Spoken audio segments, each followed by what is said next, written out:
There's visual proof of a truth Pakistan can no longer hide. As the world demands accountability for terror, the Pakistani army is seen standing shoulder to shoulder with terrorists. A funeral in Mourning city and the presence of Pakistani army officers exposes the alliance between the Pakistan military and Lashkar-e-Taiba. These are images from Mourning, the headquarters of Lashkar-e-Taiba, where a funeral is underway for Lashkar cadres killed in India's Operation Sindoor. Among those in attendance are uniformed officers of the Pakistani army, with Lashkar-e-Taiba leader Abdul Rauf, a terrorist India has long identified as a part of Pakistan's deep state network. In today's briefing about Operation Sindoor, Foreign Secretary of India Vikram Misri clearly stated that despite a fortnight having passed since the attacks, there has been no demonstrable step from Pakistan to take action against a terrorist infrastructure on its territory.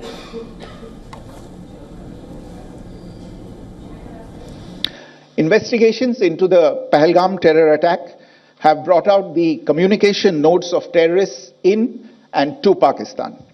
The claims made by the Resistance Front and their reposting by known social media handles of the Lashkar-e-Taiba speak for themselves. Identification of the attackers based on eyewitness accounts as well as other information available to law enforcement agencies has also progressed. Our intelligence has developed an accurate picture of the planners and backers of this team. The Ministry of External Affairs of India held a briefing on Operation Sindoor earlier in the day, and Foreign Secretary Vikram Misri was joined with two women officers, Lieutenant Colonel Sophia Qureshi from the Indian Army and Wing Commander Vyomika Singh from the Indian Air Force. Take a listen.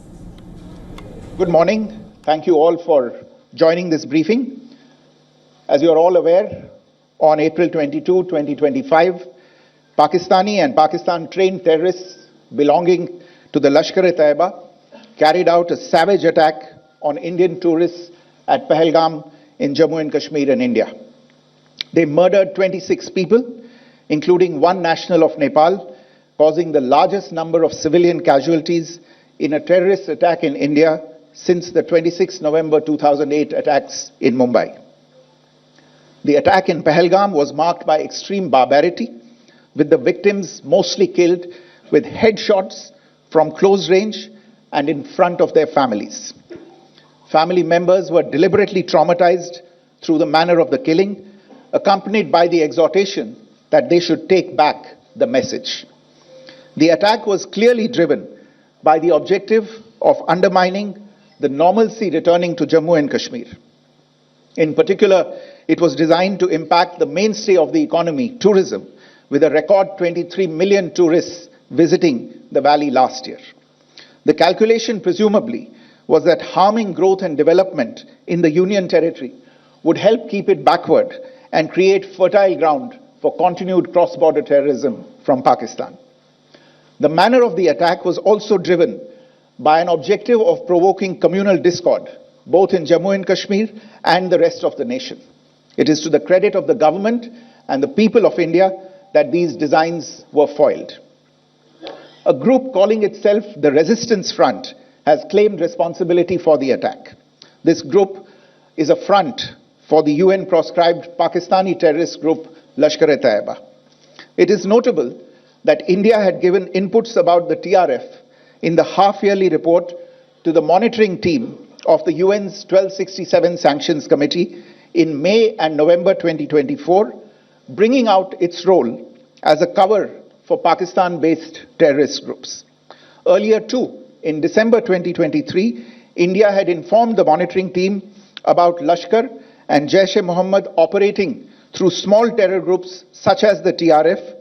Pakistan's pressure to remove references to TRF in the April 25 UN Security Council press statement is notable in this regard. Investigations into the Pahalgam terror attack have brought out the communication notes of terrorists in and to Pakistan. The claims made by the Resistance Front and their reposting by known social media handles of the Lashkar-e-Taiba speak for themselves. Identification of the attackers based on eyewitness accounts as well as other information available to law enforcement agencies has also progressed. Our intelligence has developed an accurate picture of the planners and backers of this team. The features of this attack also tie in with Pakistan's long track record of perpetrating cross-border terrorism in India, which is well documented and beyond question. Pakistan also has a well-deserved reputation as a haven for terrorists from around the world, with internationally proscribed terrorists enjoying impunity there. In addition, Pakistan has been known to willfully mislead the world and international forums, such as the Financial Action Task Force, on this issue. The Sajid Mir case, in which this terrorist was declared dead and then, in response to international pressure, brought back to life, found alive and arrested, is the most glaring example. The latest attack in Pahalgam has understandably generated deep anger in Jammu and Kashmir and in other parts of India. Following the attacks, the government of India naturally responded with a set of initial measures relating to our engagement with Pakistan. You're all aware of the decisions that were announced on the 23rd of April. However, it was deemed essential that the perpetrators and planners of the 22nd April attack be brought to justice. Despite a fortnight having passed since the attacks, there has been no demonstrable step from Pakistan to take action against the terrorist infrastructure on its territory or on territory under its control. Instead, all it has indulged in are denials and allegations. Our intelligence monitoring of Pakistan-based terrorist modules indicated that further attacks against India were impending. There was thus a compulsion both to deter and to preempt. Earlier this morning, as you would be aware, India exercised its right to respond and preempt as well as deter more such cross-border attacks. These actions were measured, non-escalatory, proportionate, and responsible. They focused on dismantling the terrorist infrastructure and disabling terrorists likely to be sent across to India. You would also recall that the Security Council on 25th April 2025 had issued a press statement on the Pahalgam terror attack, underlining, and I quote, the need to hold perpetrators, organizers, financiers, and sponsors of this reprehensible act of terrorism accountable and bring them to justice, unquote. India's latest actions should be seen in this context. Joining me for this briefing on our actions earlier this morning are Colonel Sophia Qureshi and Wing Commander Vyomika Singh. I will request them to share some details regarding Operation Sindoor with all of you. सुप्रभात देवियों और सज्जनों, मैं colonel Sophia Qureshi और मेरे साथ wing commander Vyomika Singh आज आपको 6 से 7 मई 2025 की रात 1:05 से 1:30 बजे के बीच भारतीय सशस्त्र बलों द्वारा अंजाम दिए गए ऑपरेशन सिंदूर के बारे में जानकारी देंगे। ऑपरेशन सिंदूर 22 अप्रैल को पहलगाम में हुए विभत्स आतंकवादी हमले के शिकार मासूम नागरिकों व उनके परिवारों को न्याय देने के लिए लॉन्च किया गया था। इस कार्रवाई में 9 टेररिस्ट कैंप्स को टारगेट किया गया और पूरी तरह से इसे बर्बाद किया गया। पाकिस्तान में पिछले 3 दशकों से टेरर इंफ्रास्ट्रक्चर का निर्माण हो रहा है। इसमें recruitment, indoctrination centres, training areas व लॉन्च पैड शामिल थे, जो पाकिस्तान और पाक अधिकृत जम्मू कश्मीर POJK दोनों में फैले हैं। Operation Sindoor was launched by Indian Armed Forces to deliver justice to the victims of Pahalgam terror attack and their families. 9 terrorist camps were targeted and successfully destroyed. Over the last 3 decades, Pakistan has systematically built terror infrastructure. It is a complex web of recruitment and indoctrination centers, training areas for initial and refresher courses, and launch pads for handlers. These camps are located both in Pakistan as well as Pakistan-occupied Jammu and Kashmir areas. Some of the well-known training camps are located, as you can see on the screen. They are distributed from Savai Nala in the north, counting to approximately 21, ending at Bhagalpur to the south. इन लक्ष्यों का चयन विश्वसनीय intelligence सूचनाओं के आधार पर हुआ ताकि आतंक गतिविधियों की रीढ़ तोड़ी जा सके और यह खास ध्यान दिया गया कि निर्दोष नागरिकों और सिविलियन इंस्टॉलेशन को नुकसान न पहुंचे. The selection of these targets for Operation Sindoor was based on credible intelligence inputs and role of these facilities in perpetrating the terror activities. The locations were so selected to avoid damage to civilian infrastructures and loss of any civilian lives. This was done with due diligence, and the camps selected for targeting and their engagement will now be shown to you one by one. POJK के target मैं आपको बताना चाहूंगी. सबसे पहले सवाई नाला camp Muzaffarabad, जो कि POJK के लाइन ऑफ कंट्रोल से 30 किलोमीटर दूर है. यह एक लश्कर-ए-तौयबा का ट्रेनिंग सेंटर था. 20 अक्टूबर 2024 सोनमर्ग, 24 अक्टूबर 24 गुलमर्ग, 22 अप्रैल 2025 पहलगाम. इन हमलों के आतंकियों ने यहीं से प्रशिक्षण लिया था. सैयदना बिलाल कैंप मुजफ्फराबाद, यह एक जैश मोहम्मद का स्टेजिंग एरिया है. यह हथियार, विस्फोटक और जंगल सर्वाइवल ट्रेनिंग का केंद्र भी था. गुलपुर कैंप कोटली, यह LOC से 30 किलोमीटर दूर था. लश्कर-ए-तौयबा का बेस था जो रजौरी, पुंछ में सक्रिय था. 20 अप्रैल 2023 को पुंछ में और 9 जून 2024 को तीर्थ यात्रियों के बस हमले में यहीं से आतंकी को ट्रेन किया गया था.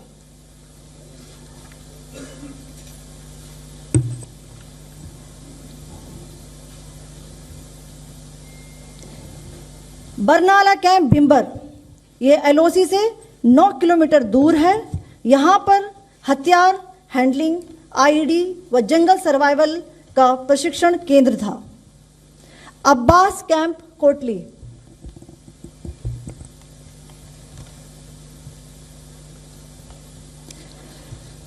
यह LOC से 13 किलोमीटर दूर है. लश्कर-ए-तौयबा का फिदाइन यहां तैयार होता था. इसकी कैपेसिटी 15 टेररिस्ट को ट्रेन करने की थी.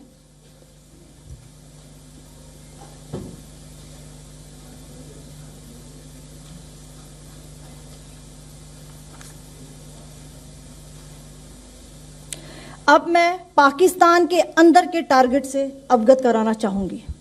पहला, सर्जल कैंप सियालकोट. यह अंतर्राष्ट्रीय सीमा से 6 किलोमीटर की दूरी पर है, सांबा कटवा के सामने.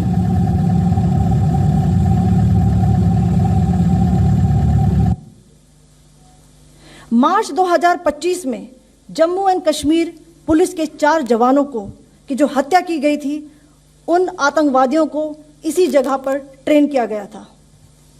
दूसरा, महमूना जाया कैंप सियालकोट. यह 18 से 12 किलोमीटर IB से दूर था. हिजबुल मुजाहिदीन का बहुत बड़ा कैंप था. यह कठुआ जम्मू क्षेत्र में आतंक फैलाने का नियंत्रण केंद्र था. पठानकोट एयरफोर्स बेस पर किया गया हमला भी इसी कैंप से प्लान और डायरेक्ट किया गया था. मरकज ताइबा मुरीद के, यह IB से 18 से 25 किलोमीटर दूरी पर है. 2008 के मुंबई हमले के आतंकी भी यहीं से प्रशिक्षित हुए थे. अजमल कसब व डेविड हेडली भी यहां ट्रेन हुए थे.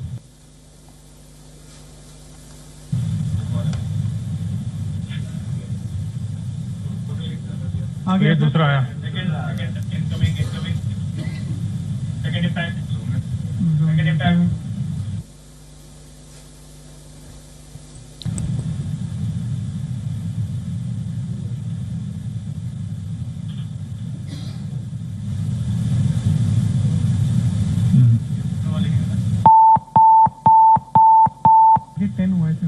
टारगेट 10 हुआ एंक्लोजर सेम ही है 7 it is hit the target हाँ हाँ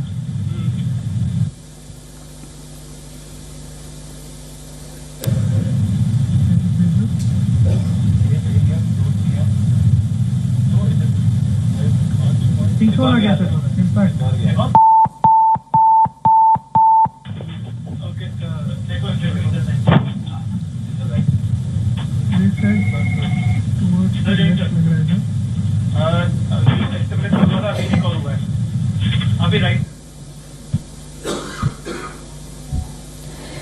मरकज सुभान अल्लाह भावलपुर ये इंटरनेशनल बाउंड्री से 100 किलोमीटर दूर है।